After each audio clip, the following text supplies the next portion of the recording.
कार्तिक महात्म 32वां अध्याय।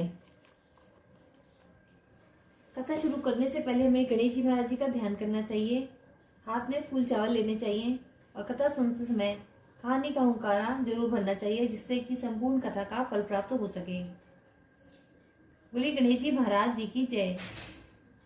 एक बार विनायक महाराज जी कुलिया में दूध और चुटकी में चावल लिए फिर रहे थे। कोई मेरी खीर बना दे, कोई न बनावे, जरा से दूध चावल की कैसे खीर बने। एक बुढ़िया बोली, ला बेटा मैं बना दूं।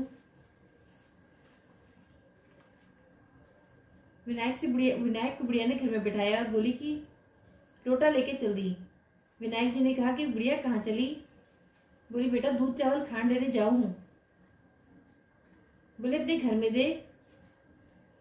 घर में देखा तो दूध के टोकने भरे हैं, चावल की परात भरी है, पतीला भर के खीर बना ली। खीर निकलने लगी तो बहू ने विनायक बाबा का छींटा लगा के किवाड़ के पीछे विनायक बाबा का छींटा लगा के खा ली। जब खीर तैयार हो गई तो बुढ़िया माई ने विनायक बाबा से कहा कि बेटा खीर खा ले। तो बोला, मैंने तो खा ली। बोले, तेने कब खाई। बोली, जब तेरी बहू ने खाई। बहू से बुढ़िया बोली कि बहू तूने खीर झूठी कर दी। बोली, हाँ माँ जी, खीर निकल रही थी, मैंने विनायक बाबा का किवाड़ के पीछे छींटा लगा के खा ली। अब बुढ़िया माई बोली कि विनायक बाबा इस खीर का क्या करूं। बोले, खा ले और बांट दे। अब बुढ़िया भर भर के कटोरे खीर बांटने लगी। सब लोग चर्चा करने लगे, कल तक तो ये भूखी मरती थी, आज खीर कैसे बांट रही है। खूब धन हो गया, झोपड़ी को लात मारी, महल हो गया।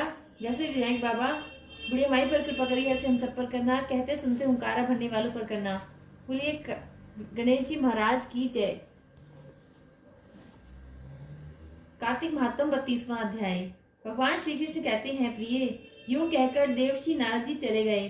फिर यमराज अपने सेवक के द्वारा उस ब्राह्मण को संपूर्ण नरकों का दर्शन कराने के लिए वहां से ले गए।